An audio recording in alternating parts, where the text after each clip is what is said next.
Hi friends, இந்த video பார்த்தீங்கன்னா 3 நாள் சேர்ந்த மாதிரி எடுத்த வீடியோ தாங்க. தைப்பொங்கல் அன்றைக்கி காலையில் தான் நாங்கள் எங்கள் வீட்டிலேருந்து அம்மா வீட்டுக்கு வந்தோம்.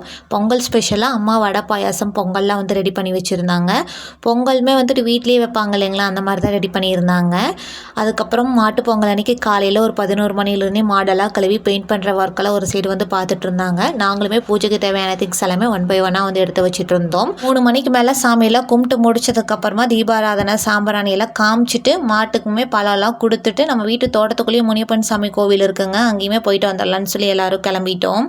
கோவிலுக்கு போயிட்டு வந்ததுக்கப்புறமா கொஞ்சம் ஃபோட்டோ ஷூட்லாம் பண்ணலான்னு சொல்லி பண்ணிகிட்டு இருந்தாங்க. ஃபோட்டோஸுமே ரொம்ப அழகாக வந்துருந்தது. நைட் டின்னருமே சாப்பிட்டு முடிச்சுட்டு மரகத ராஜா மூவிக்கு போயிட்டு வரலான்னு சொல்லி கிளம்பிட்டோம். இனி அப்படியே வீடியோ பார்த்தீங்கன்னா நெக்ஸ்ட் டே மார்னிங் வந்து கண்டினியூ ஆகுது. மார்னிங் பிரேக்ஃபாஸ்ட்டுக்கு விறகடுப்பில் மிளகா கறி, மட்டன் வறுவல், தண்ணி குழம்பு, மதிய லஞ்சுக்கு வந்துட்டு நாட்டுக்கோழி பிரியாணி, ஆனியன் பச்சடி, எக் மசாலா நல்லா சூப்பராக என்ஜாய் பண்ணி சாப்பிட்டோம். ஓகே ஃப்ரெண்ட்ஸ், உங்களுக்கு இந்த வீடியோ பிடிச்சிருந்தா சேனலை சப்ஸ்கிரைப் பண்ணிக்கோங்க.